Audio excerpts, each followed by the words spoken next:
Good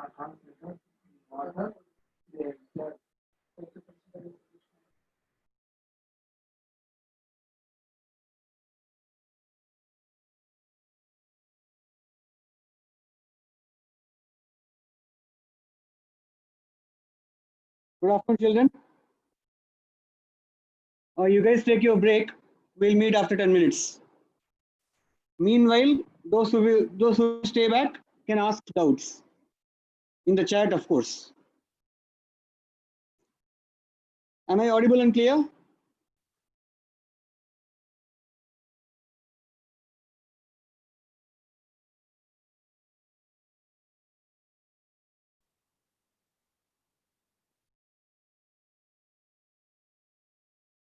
All right.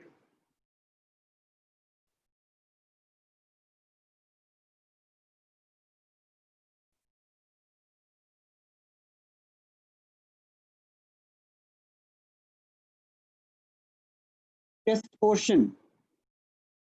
Okay, Vetrivel, maybe we will decide now.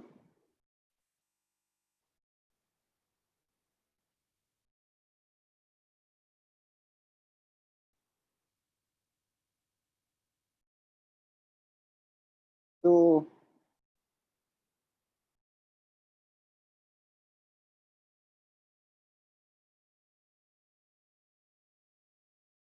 test portion for what day it would be? 26th July.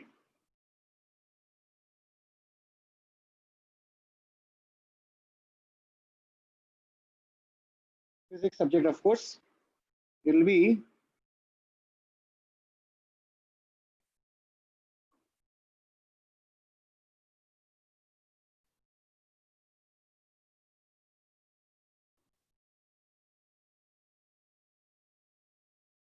okay. Relative motion. You will have 5 questions in relative motion, and you will have 20 questions from motion in 2 dimensions. Ishwar says physics 70, sir. Is it your marks? It's a good mark, of course. Congrats.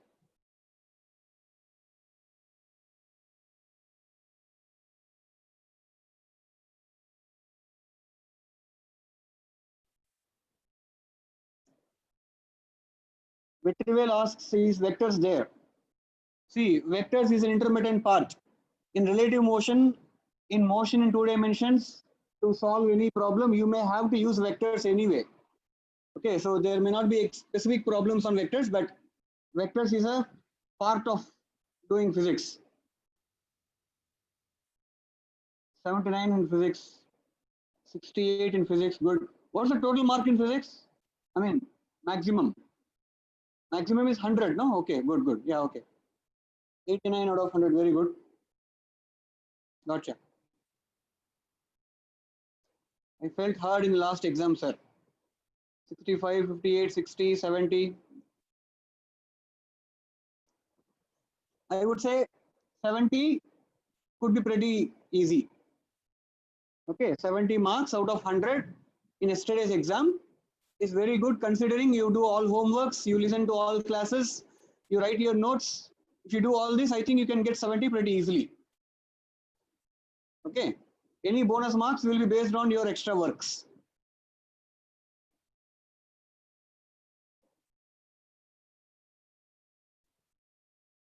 Briju, you need to do a little more work. Good luck in the upcoming exams. I'm sure you will do well there also.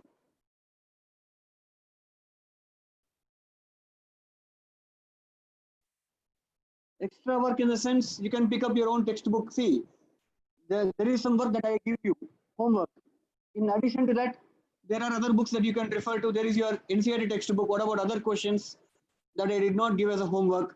What about other books like H.C. Verma or whatever book you are following, S.L. Arora, Pradeep's, any book. Okay, when you pick up a book, you can prepare from any book, Cengage, Arihant, MTG. I'm not endorsing brands here, but whatever extra reference book that you have, whatever work that you do, right, beyond what I give as homework, is that extra work that I'm telling.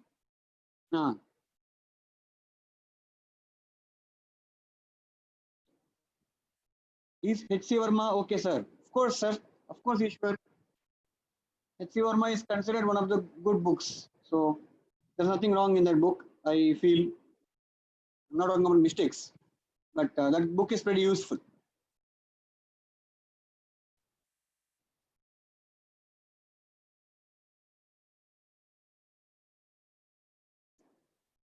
What is dot product of vectors, sir? Vijay Rupesh, we already taught it, not extensively, but a small bit of time we actually spent on learning dot product of vectors. Sir, there was an incomplete question in the test, sir. Sailesh, can you, if you have the question, can you show?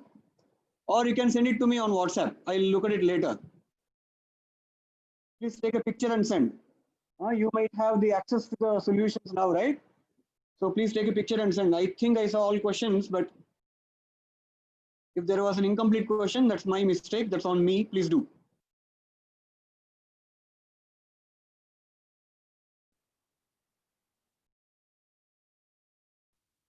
Will you ask questions from vectors in the upcoming test? I told you vectors is a part of physics. From now on, there will not be a topic called vectors. We have already learned vectors, at least addition, resolution, scalar multiply to vector, such things we have already seen. So that will be used almost in every case, where whatever chapter we learn from now, that will be used in everywhere, in every chapter. Okay. Particularly product of vectors, dot product and cross product. They will be part of, or they will be useful in chapters like work per energy and later in rotational dynamics. So there we will learn it, and from then on we will get more questions on dot product and vector product also. Okay, so it will become a part of physics now, the vectors. I will not say vectors, we just use it, that's all. It's like in any question you may get a calculation. You may need to calculate something like root of 7 square plus 8 square. That calculation was a part of algebra in your 6th standard or 7th standard, but it has become a part of our life now, right? Like that. Vyagul, Lami's theorem. It's good that you have seen it. Yeah, we will talk about it, Lami's theorem. No issues. In mathematics subject in trigonometry, has trigonometry been taught to you? In mathematics subject, has trigonometry been taught to you?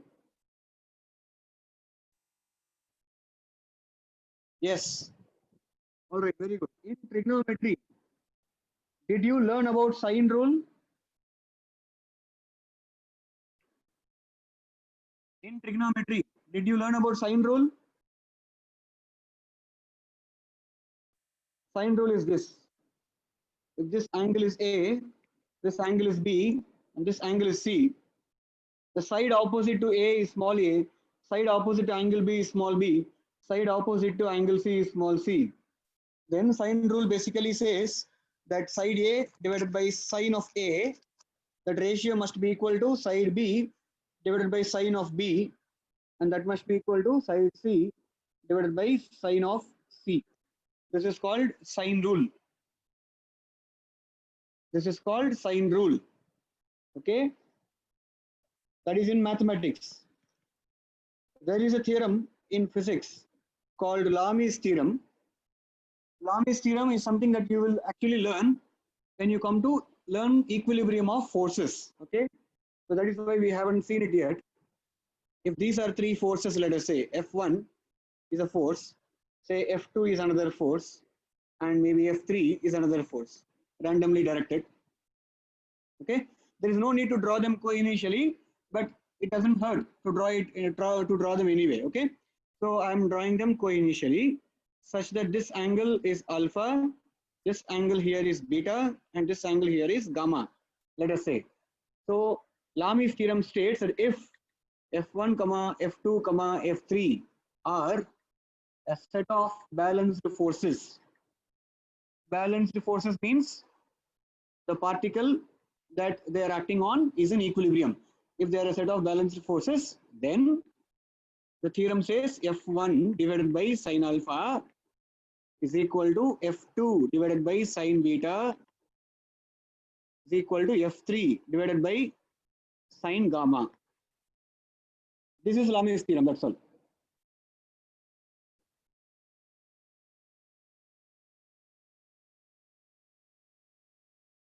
I will teach scalar product in the chapter work for energy. Do not worry about it. Sudarshan. I will teach scalar product again. Priyadarshan, for you also, Blossom. Priyadarshan. I will teach dot product when we will have to learn it. Okay. When the chapter comes, the work for energy chapter comes, we will learn dot product. Until then, we do not need to use it. So that is why I did not teach it extensively.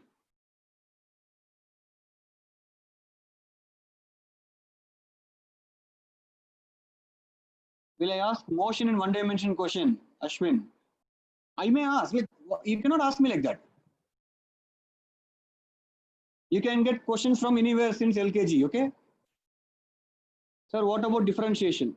I haven't not got a reply. I'll talk to him again. I'll talk to sir again, Madhumita. If I have to teach differentiation, I will do. You have sent 3 pictures. Just lost. Okay.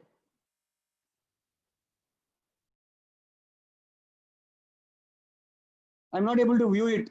Those pictures, I have to download it and view it, which means I'll have to go out of this window, which I don't intend to. I'll check it later. Please send it to me on WhatsApp. That will be better.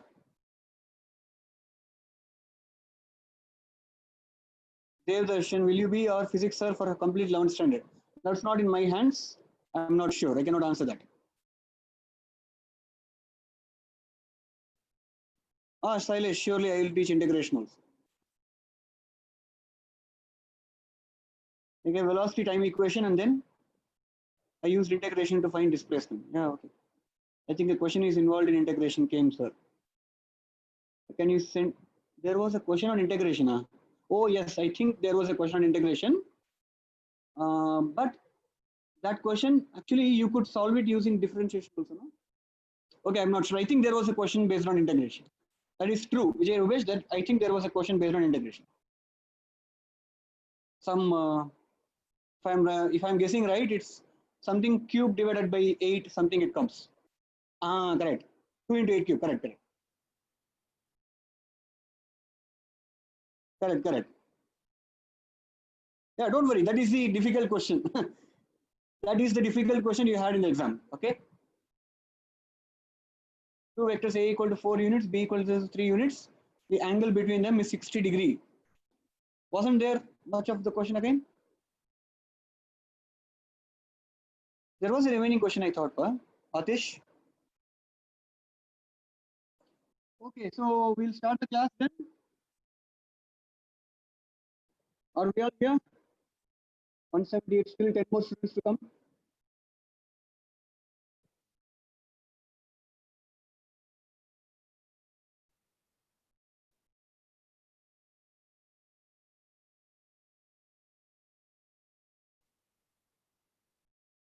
Okay, so I'll start with doubt clarification only. There were a couple of doubts. I think these are questions from your test only. Someone send it to me. I'll just write the questions here. Okay. There was a question. 3 forces add up to 0. I'm writing a short form of the question, not the complete thing. Okay. They are depicted like this: horizontal, vertical. The 3 forces are depicted like this. Along vertically downward direction, there is a force 20 newtons. In a direction as shown, there is a force T1, which makes an angle 30 degree with the horizontal below it.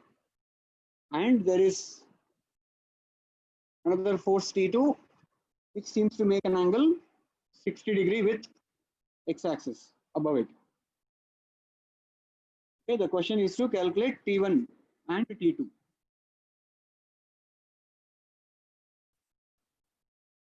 Okay, given is that all 3 forces, that is already written now. Okay, so this is a question. This was a question asked in the exam. 3 forces are there: T1, T2, and 20 Newton, and they add up to 0. The total of all these 3 forces is 0. So they're asking you to find T1 and T2. They have given you the directions of these 2 forces. T1 makes an angle 30 degree below x-axis. T2 makes an angle 60 degree above x-axis as shown. Okay. How do we do this? Like usual, we'll write them in vector form. Okay. I'll call this force as T3 just for the sake of it. So what is T3 bar? T3 bar is equal to minus 20 J cap. And I'm using the usual convention. I cap and J cap convention, usual convention only. So clearly T3 is nothing but minus 20 J cap, newtons, units, newtons. What is T1 bar? T1 bar equal to component of T1 along x-axis, component of T1 along y-axis. So this would be T1 cos 30 degree, and this would be T1 sin 30 degree. Is it not? Up T1 bar can be written as T1 cos 30 degree I cap minus T1 sin 30 degree J cap. Y minus, you see it is in negative y axis direction, that is y. So this is equal to root 3 T1 I cap minus T1 J cap, the whole thing divided by 2. So that is T1 bar. You know, sin 30 degrees 1 by 2, cos 30 degrees root 3 by 2, and that is why it is. T2 bar is equal to T2 bar components. The component of T2 along y axis is as shown T2 sin 60 degree. Component of T2 along x axis is as shown T2 cos 60 degree. So T2 bar is equal to minus T2 cos 60 degree I cap plus T2 sin 60 degree J cap. Newtons, of course. Okay, this is equal to, we can write it as minus T2 I cap plus root 3 T2 J cap, the whole thing divided by 2 newtons. Okay, now what else is given? Given that all three forces add up to 0. T1 bar plus T2 bar plus T3 bar is equal to 0 bar. This is what they have given. So add everything, and I'll basically combine all I cap components and J cap components together. Okay, combining I cap components, you get root 3 T1 by 2 minus T2 by 2 I cap. Okay, if you combine all I cap components, this is what you get: root 3 T1 by 2 I cap and minus T2 by 2 I cap. Combining those two, you get that. Then J cap components together plus J cap components na minus 20 from here, minus T1 by 2 from the second one, plus root 3 T2 by 2 from the third one. This whole thing into J cap. Okay, I've combined all J cap components, minus 20 minus T1 by 2 plus root 3 T2 by 2. Right, this whole thing, I have added all three forces, and this must be equal to 0. If a vector is a 0 vector, it means components of the vector is also 0. Right, components as in components of like the coefficients of I cap, J cap, etc. Now this basically means that root 3 T1 by 2 minus T2 by 2 equal to 0. Also 20 is equal to minus T1 by 2 plus root 3 T2 by 2. Understood? This must be 0 and this must also be 0. If this is 0, equation. If this is 0, for equation you can send minus 20 to the other side, so it will become 20 equal to this. Solve these two equations, you should be able to get the answer. Okay, so one way to solve this is how? I'll basically multiply second equation with root 3.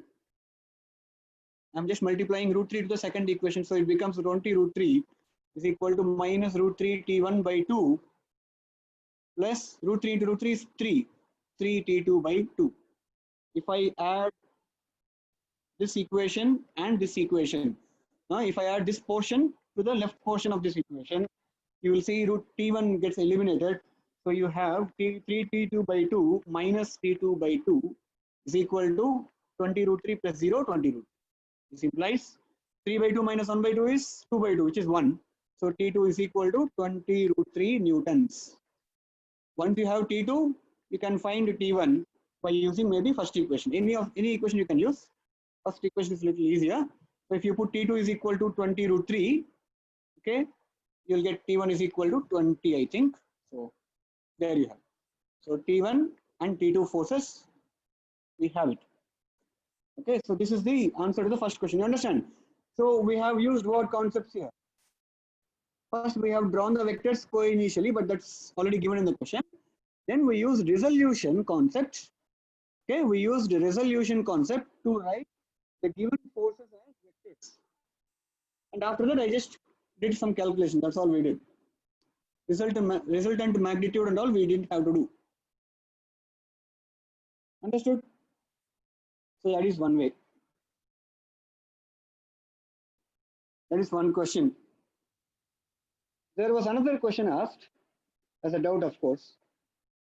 This question was also asked as doubt. Now they're asking, find magnitudes of F1 and F2 given F1 comma F2 make angles 30 degree and 45 degree with F3, another force F3, where magnitude of F3 bar is equal to 10 newtons. Also given that F1 bar plus F2 bar is equal to F3 bar. Okay, we are supposed to find F1 and F2. How to solve this? Just a second.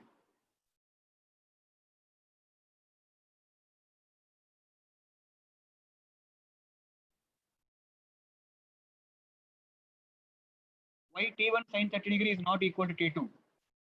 From the previous question, huh? T1 sin 30 degree is a different force from T3. Vijay Rubesh, T1 sin 30 degree and T3 are two different forces. If you and your friend are both looking in the same direction, doesn't mean you are same. They are just two different forces, that's all. T1 sin 30 degree is a component of T1. Good. Oh, you want me to solve this using Lami's theorem? Okay, good. Someone is asking me to use Lami's theorem on it. I told you we have not taught Lami's theorem before, but now that we know Lami's theorem, how to solve this? Okay, so there was T1, this makes 30 degree here. There is T2, 60 degree in this direction, and there is T3 exactly downwards. Okay, all we need is to find the angles between these forces. Okay, now what are the angles between forces? How much is this angle? Sorry, what is the angle between T2 and T3? This is basically 60 degree plus 90 degree, 150 degree. Okay, what is the angle between T3 and T1? Clearly 60 degree. Don't ask me how. That's on the diagram. Please don't ask me how. This is simple geometry. Angle between T2 and T1 will be what? Total angle must be 360 degree. So this angle must also be 150 degree. This angle must also be 150 degree. So then Lami's theorem basically states that T1, okay, divided by its opposite angle, which is 150 degree, sine of 150 degree, must be equal to T2 divided by its opposite angle, sine of 60 degree, must be equal to T3 divided by sine of its opposite angle at 150 degree. So that is basically Lami's theorem, that's all. In this, from this equation, you know that T1 is equal to T3, sorry. From this equation, you know that T1 is equal to T3 because sine 150 degree gets cancelled. Okay, also, if you use the other two equations, T2 by sine 60 degree is nothing but root 3 by 2 is equal to T3 divided by sine 150 degree. Sine 150 degree is cos 30 degree. Yeah, no, cos 60 degree, which is 1 by 2. Okay, so from here you know that T2 must be equal to root 3 times T3. Okay, and they have given you T3 is equal to 20 newtons. So there you have the answer. T1 is equal to T3, so T1 must also be equal to 20 newtons. T2 must be equal to root 3 times T3, so T2 must be equal to 20 times root 3 newtons. So that is how you solve that question using Lami's theorem. Understood? Lami's theorem obviously feels a more easier or more convenient way to do it. But again, I'm telling you, Lami's theorem is just a situation, just a case. It's like a special case. In this question, what if I gave 4 forces? Exactly. Vijay Rubesh, you're right. Lami's theorem is applicable only if three forces add up to zero. Exactly. That is right. Understood or not? What if there are four forces and I need to add them? This will always work. This is a concept. This will always work. Lami's theorem is only for situations like pertaining to that given in the question. For two questions, why would you need, right? For two forces, why would you need Lami's theorem?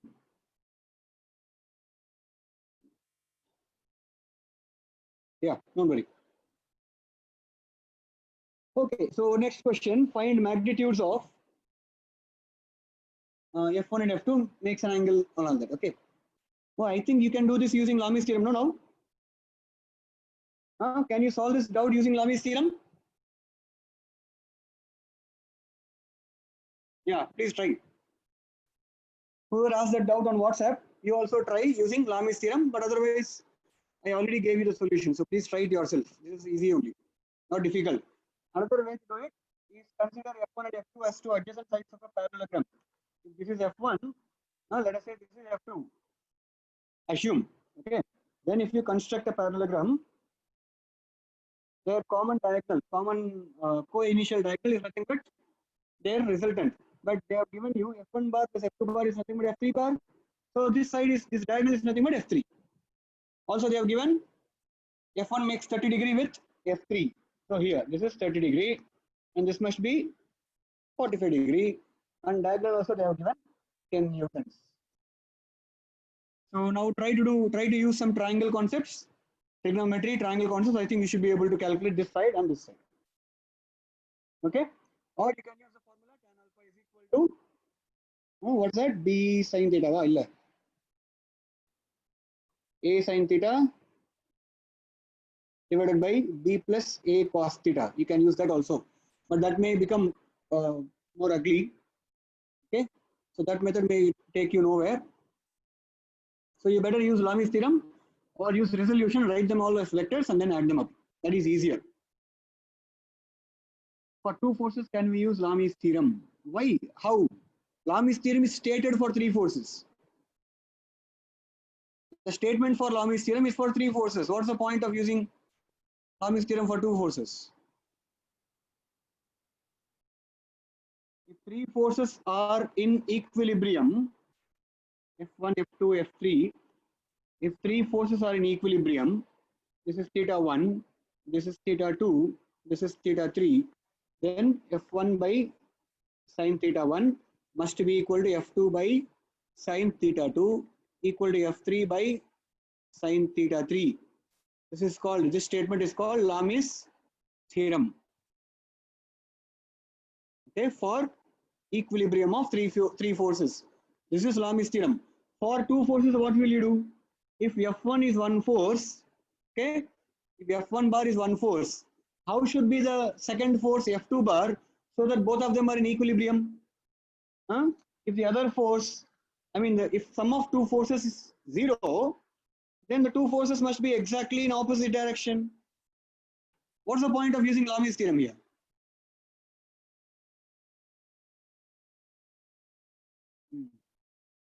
Okay, you guys try. Darshan, I have a doubt in question 20, 23, 24. I don't have the paper, Darshan. I'm sorry. I do not have the questions. Also, Darshan, the questions that you get are all jumbled. I don't think you get the questions in the same order as anyone else. Okay. So yeah, that is there. Okay. We'll move on. Let us do a question.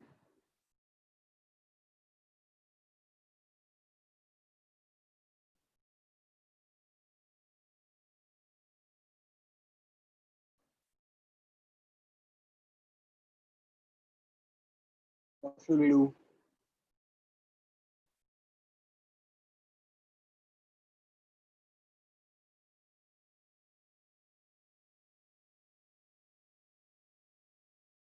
Okay, so there's a question like this. An object is thrown from the top of a 30-degree inclined plane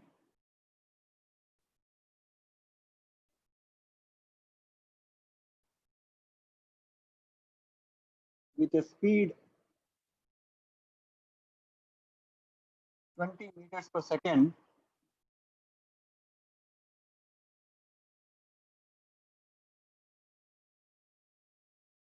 started perpendicular to the plane.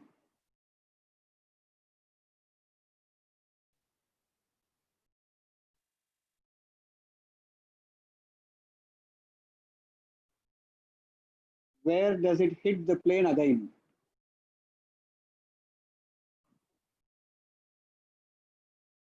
Okay, you can assume that the plane is long enough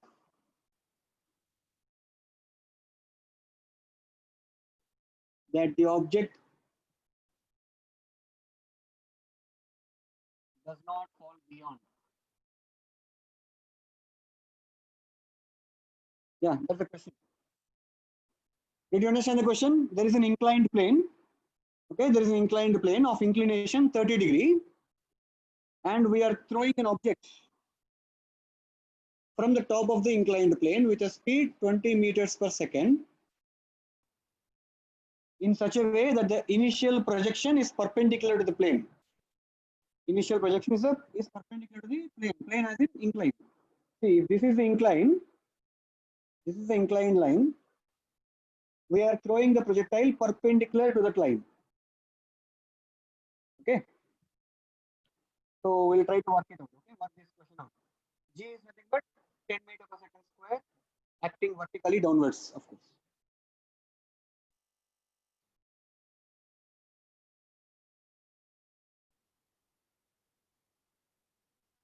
How to solve this question?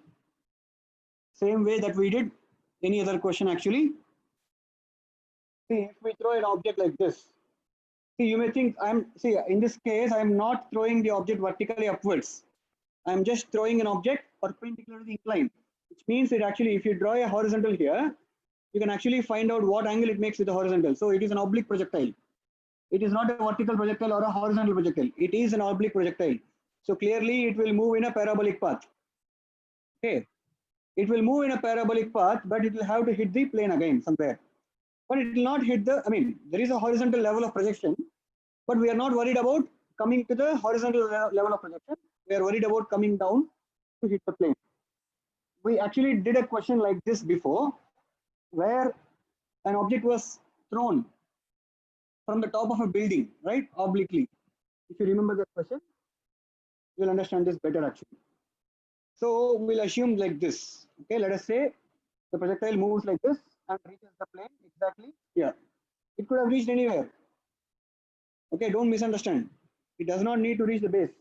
It could have met anywhere. It could have reached at any point. Okay, so let us say it has reached here. We are supposed to calculate this S, displacement. We are supposed to calculate the displacement. Find, what's the question? Where does it hit the plane again? Where as in, from the point of projection, how far down the incline does it hit the plane? This S only we have to calculate. How do I calculate S?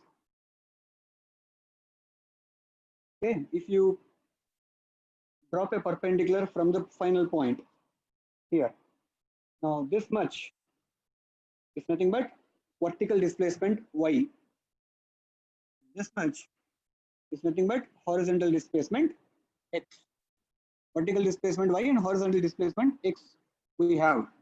We have the expressions for X and Y, so we'll try to write the expressions.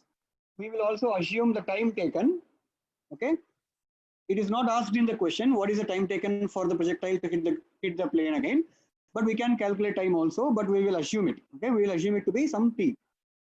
So we will start as usual. We will say acceleration is equal to minus g j cap or minus 10 j cap meters per second square. We already know. We are using the simple straightforward convention. Okay. Then what is u bar? What is initial velocity vector?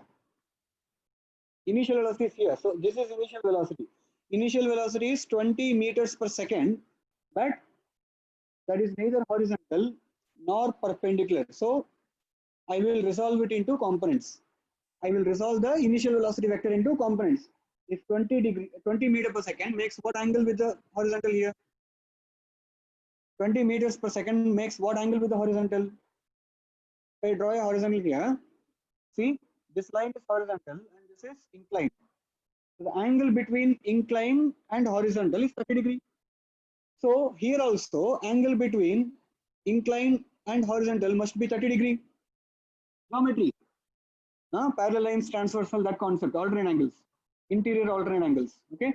So if this is 30 degree, this must also be 30 degree. And you know that this angle is 90 degree.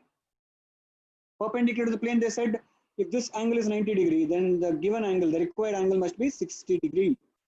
So the projectile, correct. So the projectile is thrown at an angle 90 degree to the plane of inclined. Okay, plane of incline. The projectile is thrown perpendicular to the plane or the wedge. It is thrown perpendicular to the incline. But that means it is thrown making an angle 60 degree above horizontal. Why do I need to have horizontal here? Why can't I just use 90 degree with incline? Because I have my convention, I cap, J cap convention. We have a convention that I cap means horizontal and J cap means vertical. That is why if I am going to use that convention, I will have to use that convention to work. Okay. So U bar equal to, what do you get? U bar is equal to 20 cos 60 degree I cap plus 20 sin 60 degree J cap meters per second. Or if you simplify it, you get 10 I cap plus 10 root 3 J cap meters per second. So we got initial velocity vector and acceleration vector. Okay. Now we have an expression after time t. Okay, say time spent is equal to t. T is the time taken for the projectile to hit the plane again. That is the time. So F bar equal to U bar into t plus half A bar t square. Is it not? Now look at the diagram. Looking at the diagram, you tell me what is F bar. S bar is a displacement vector. How do you write it as vector? S bar has a horizontal component x, vertical component y. So S bar can be written as xi cap minus yj cap. You understand why minus yj cap? Y minus is there for yj cap. Understood, right? So xi cap minus yj cap must be equal to U bar into t. So 10t I cap plus 10 root 3t j cap. It is U bar into t. Plus half A bar t square. That would be minus 5t square j cap. Because A bar is nothing but minus 10 j cap. So into half is 5 and t square. Okay, so ultimately you have 10t I cap plus 10 root 3 minus 5t square. So 10 root 3t minus 5t square j cap. This is what you have for displacement vector. This is what you have for displacement vector. Okay, so basically you say x is equal to 10t, y is equal to 10 root 3t minus 5t square. Okay. Now look at the diagram and tell me, is there another relation between x and y? Using these two, I can form a relation between x and y. But is there any other relation between x and y from the diagram?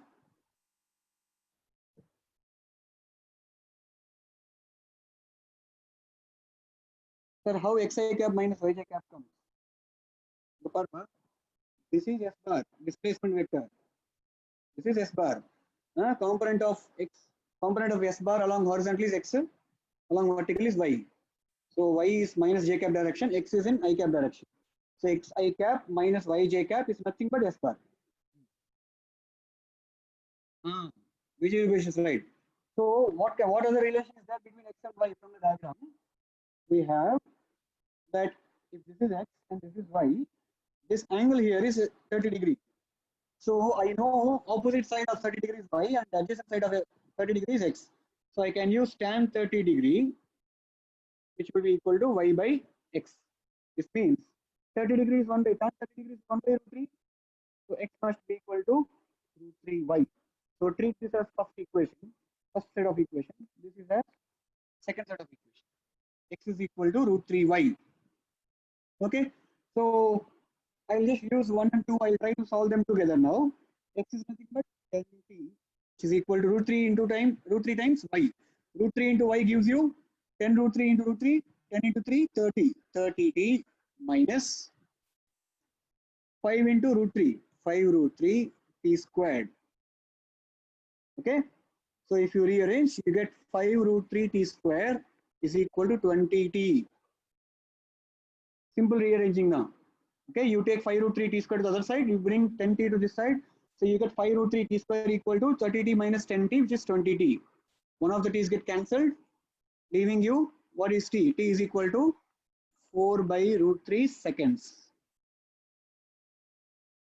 You get t is equal to 4 by root 3 seconds. Did we understand? So we have assumed time instant when the object hits the plane again, and that time is nothing but 4 by root 3 seconds. I need actually to find x and y. How do I do? I have expression for x and y in terms of t. So I'll use them. X is equal to 10t. So 40 by root 3 meters. Y is equal to one thing is you can substitute t equal to 4 by root 3 in y. Or I can use second equation also. Okay, from second equation, y is equal to x by root 3, which is 40 by 3 meters. So x is equal to y is equal to x by root 3, and therefore 40 by 3 meters. So basically x is equal to 40 by root 3 meters, y is equal to 40 by 3 meters. We need to calculate s, displacement.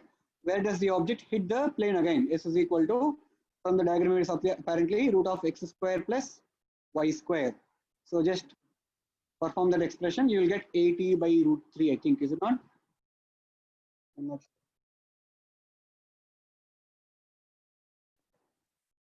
How can we do this? 40 root 3 by 3, so 40 by 3, 80 by 3 only, correct? 80 by 3 meters. So you do the calculation by yourself. Check with this answer if displacement is equal to 80 by 3 meters or not. This S we have calculated. That's all. That is the answer. Okay, this is the answer. That's all. Displacement acquired equal to 80 by 3 meters. You do the calculation. Substituting x and y in S is equal to root of x square plus y square. Please do the calculation and verify. How is the angle 30 degrees, sir? What angle? I have given that. Angle 30 degrees given in the question.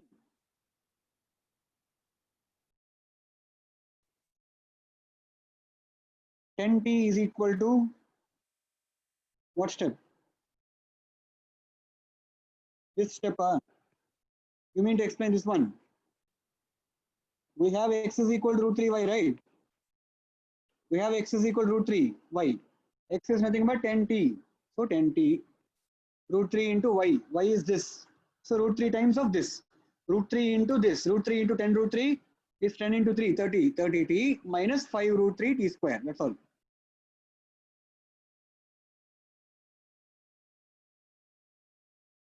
Y is equal to x root 3. Remember? Hey, tan 30 degrees is equal to 1 by root 3.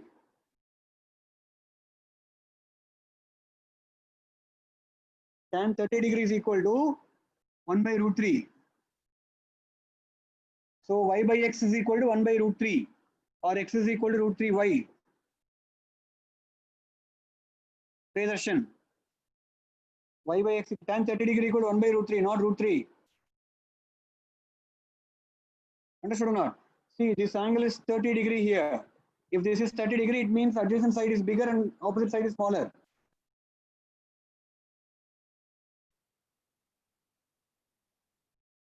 Vijay Rubesh asks, sir, if the question asked, hey, listen, all of you listen, this question, Vijay Rubesh is asking this question. Sir, if the question asked is, where does it hit again?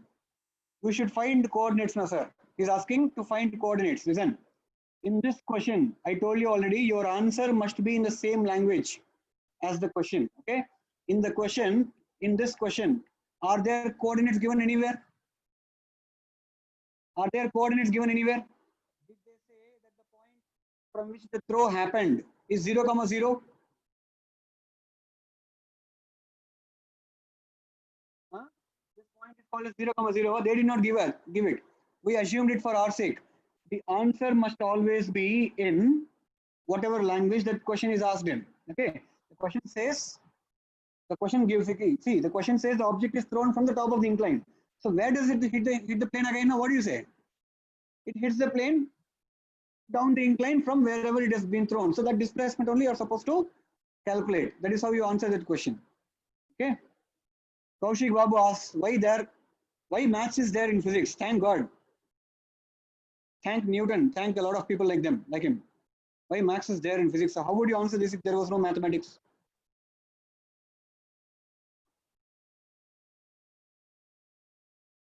Swati asks, sir, if the particle is thrown perpendicular, then what time will it hit the plane again? Sir, it is straight. Perpendicular to what, Swati? Perpendicular to what, Swati? The particle is thrown perpendicular to, no. The particle is not thrown perpendicular. Perpendicular does not mean to the ground. What is the question? Started perpendicular to the plane, not the ground. It is thrown like this. That is not perpendicular. I know how to draw a line that is perpendicular or vertical. You are confusing between perpendicular and vertical. If thrown, what will be answer? It will fall there only. If the object was thrown perpendicular like this, okay, sorry, not perpendicular. If the object was thrown vertically from the top of the inclined plane, it will just fall there. It will just fall at the top of the inclined plane only. Yeah, good. Sir, if it is thrown horizontally, where will it hit the plane? Sudarshan, find out. That's a question. You just made a question. Okay, Sudarshan, you just created a question.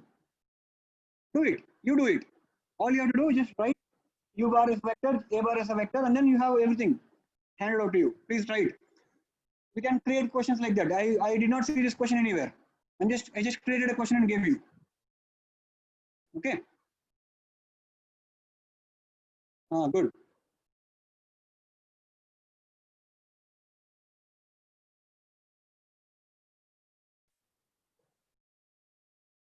What if they ask the length of incline? Balmurugan asks, sir, what if they ask the length of incline? How will we do it after x and y? You cannot find length of incline. You cannot find length of incline. Assume that the plane is long enough that the object does not fall beyond. We don't care about the dimensions of the incline. It is just as long as you want. The incline could be any big in size. Understood? We don't care about the dimensions of the incline. The only thing is, there might be a case where when you throw it like this, it may fall out of the inclined plane, na? Isn't it? If the incline is small, the projectile may actually fall beyond the inclined plane. And it is given in the question that, let us say, it does not happen. Okay, assume that the plane is long enough that the object does not fall beyond. It falls surely on the incline somewhere. Assume that it is long enough. Right. Can we move to the next question? I just have to create a question. Right. I'll give a question. You try it. Okay.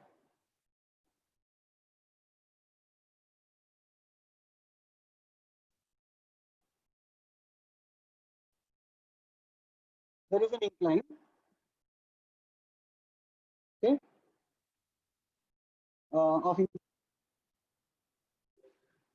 There is an incline of inclination 30 degree with its base, say 40 meters,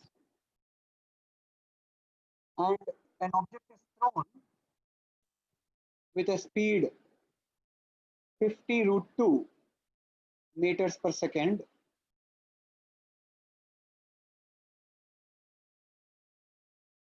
Okay, making an angle 30 degree with the incline like this as shown. Making an angle 30 degree with the incline as shown. Okay, so question: when the projectile crosses the vertical side of the incline of the plane or the wedge. The projectile crosses the vertical side of the wedge. How high it is from the top of the incline. Okay. Also, how far behind the wedge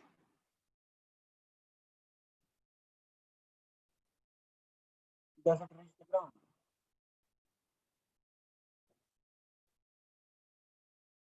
Two different questions. Okay. This is the ground level.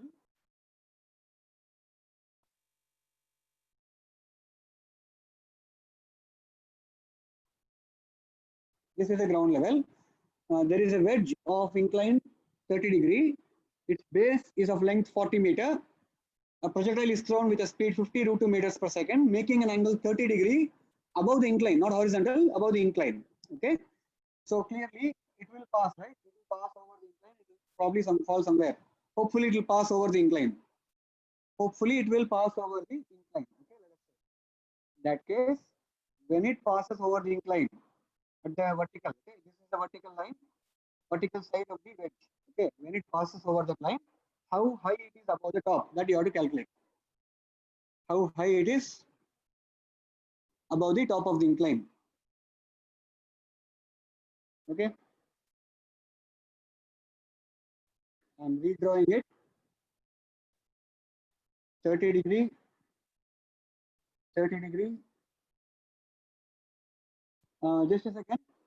The speed alone, you don't take it as 50 √2. It is difficult to work out. The speed, you take it as 50 only. It will be a little easier. There's nothing wrong with 50 √2, but the calculation will be difficult. Understood? So you take it as 50 meters per second only. So this is, let us say, 50 meters per second. And let us say the particle performs this projectile motion, this parabolic motion. We are worried about this point. We are worried about this point in its path. Okay, what point it is? It is a point vertically. The point, see, basically when you stretch the vertical side of the wedge vertically above, this is where it meets the projectile's path, the point P, let us say. And let us say the projectile takes time T to reach there. Try to find it out.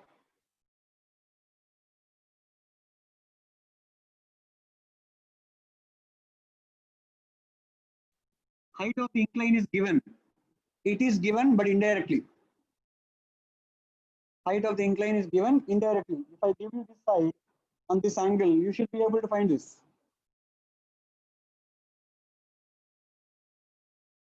Vidushan, sir, while calculating maximum height attained, do we find it with respect to ground or with respect to incline? With respect to ground only. But why are you finding maximum height? See, the maximum height is here. Maybe it is not passing the topmost point with the maximum height point. Okay. Do not assume that this will be the maximum height of the projectile's path. Not necessarily. This point here need not be the maximum height path, point P. Understood or not? Generally means with respect to base, ground only.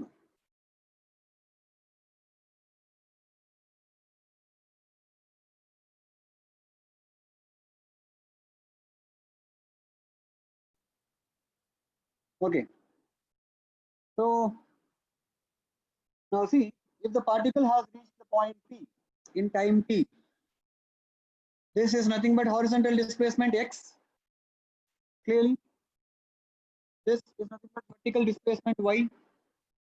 Now we have been given that horizontal displacement x is equal to 40 meter. We need to find y and then subtract h. This is h. So first question is what? Question 1 is to find y minus h is what? That's all. We just have to calculate this much. No? This is the question, right? Ultimate question. All you have to do is just calculate y minus h. H is given. Don't think that h is not given. This is h. H by 40 is equal to tan 30 degrees.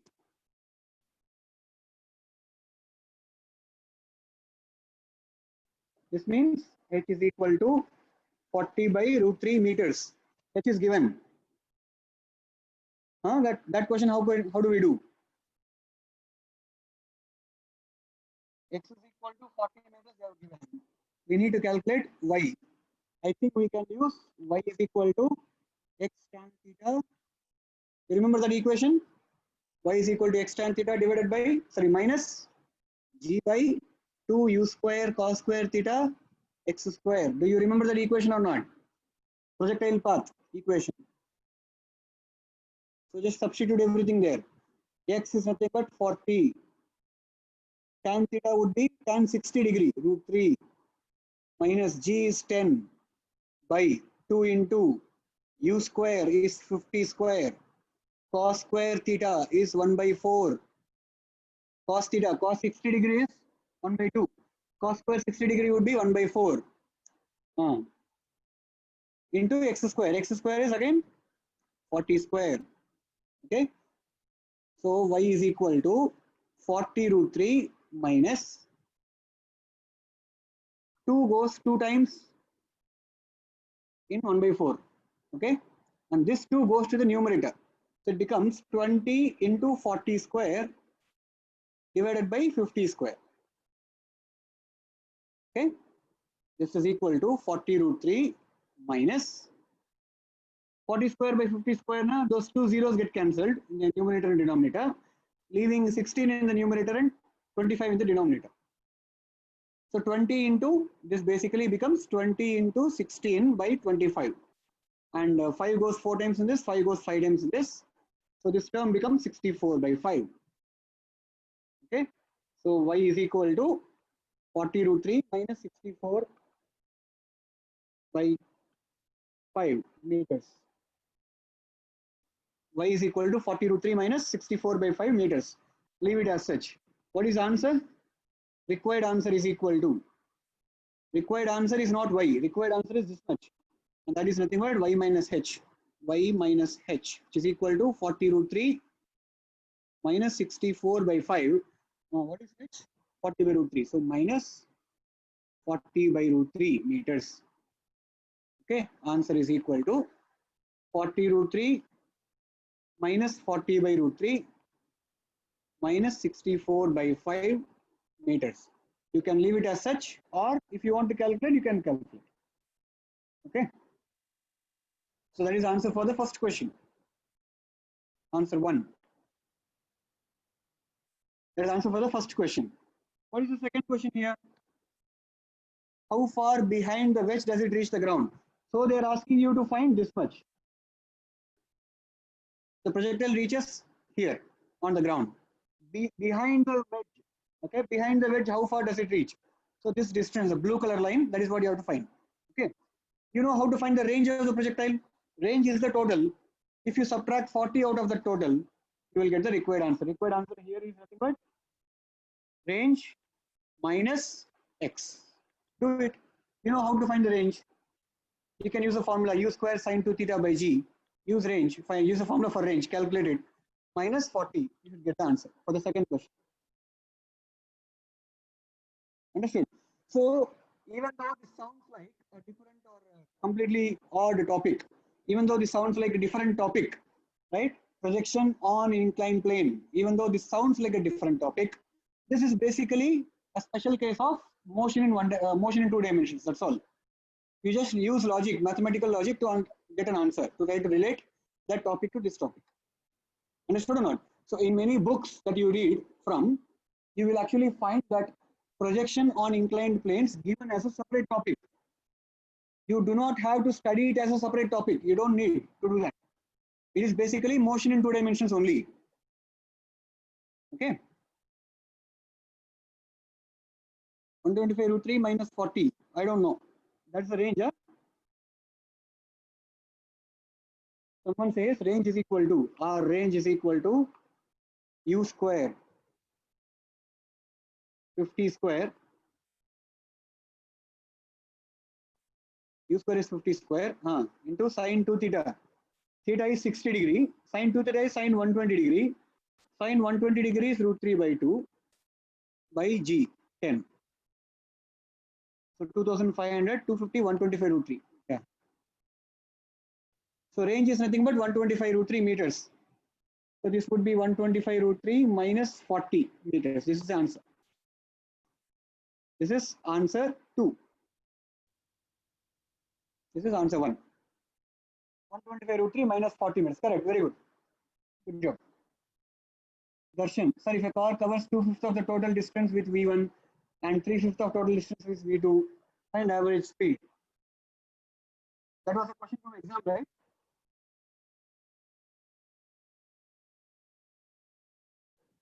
That was a question from the exam, I think. Total distance is D, let us say. 2/5 of the distance with a speed V1, 3/5 of the distance with a speed V2. Okay. What is the time taken here? T1. T1 is equal to distance by speed. 2D by 5V1. What's the time here? T2.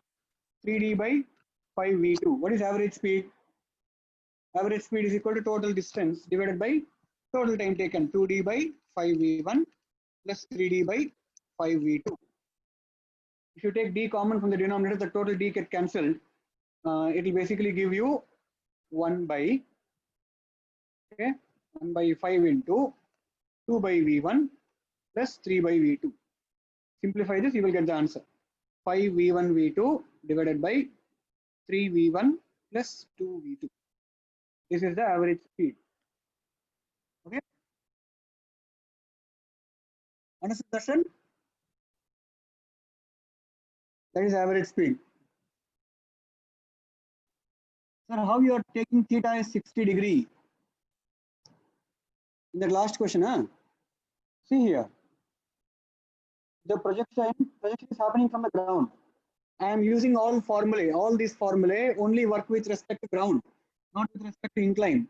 With respect to ground, what is the angle of projection? It is projected at an angle 30 degree above incline. But what is the angle of inclination from the ground? Angle of inclination from the ground is 60 degree. Sudarshan, got it?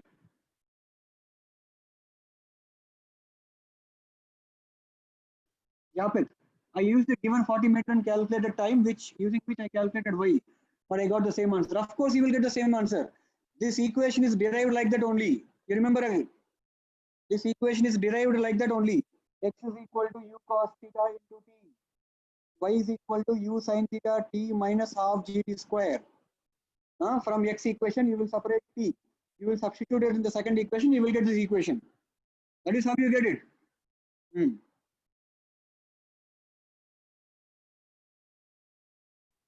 Roshan Vijay, x is equal to 50. Can you explain that 2d by 5 question once again, sir? Explain. What is there to explain? There is a total distance d. 2/5 of the distance is 2d by 5. 3/5 of the distance is 3d by 5.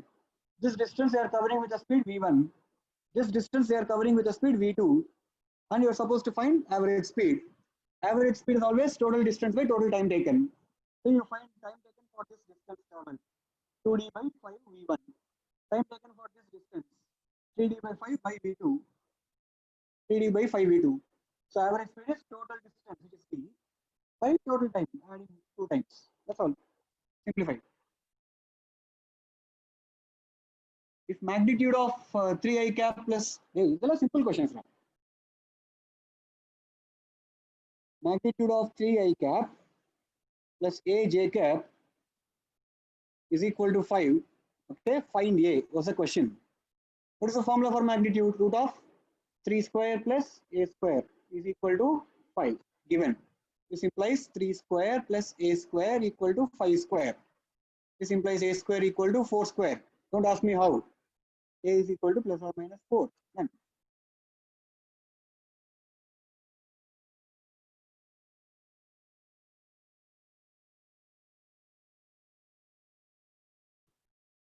Sir, why can't we use time of flight in previous question? We can.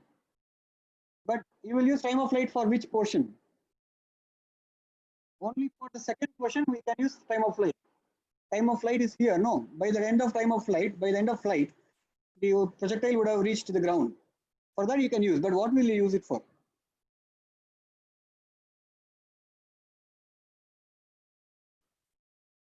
This one. Here you cannot use time of flight. Vijay Rubesh. Here you cannot use time of flight because see, time of flight formula 2u sin theta by g. That formula is only correct for returning to the same level of projection. Okay, horizontal level of projection. So this time you will get. Okay, you will only find the time to take to reach here. If you want to use time of flight equation for this incline, then there are other things to do. What you can, I mean, I don't want to tell it now because it will be very, very confusing for you. I can do resolution. I can resolve G into one component this way and other component this way. That will be very confusing. I don't want to do it online. That is not needed also. Don't worry about it. There are other methods. No, stick to these methods. There are other methods also, Vijay Rubesh, but I don't want to do that. There are other methods where you have to find components of the acceleration. So you will have two accelerations. That will be difficult to understand. Okay. Ashwin, please use different colors for lighting. I'm trying as much as possible. So why is x40? Can we take y40 also? No, x is horizontal or vertical? No, x is horizontal. So the horizontal displacement is 40, that we know. So it means they have given x is equal to 40, not y equal to 40. How sir cos square theta is 1 by 4? I cannot understand. Theta is 60 degree, cos 60 degree is 1 by 2. So cos square 60 degree equal to 1 by 4. How to derive y minus h? You don't derive y minus h. Just calculating it. You already know h, you calculate y, then find y minus h. Subtract, that's all. Nothing, no derivation there. Two vectors a equal to 4, b equal to 3 are at an angle 60 degree with each other. The answer was root of 13. But this was an incomplete question. Okay.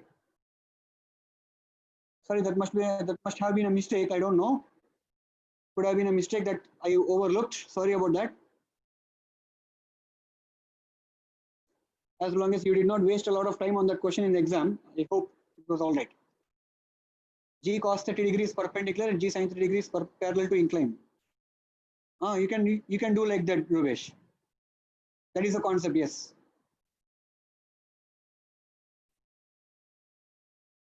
That is the concept, yes, Rubesh.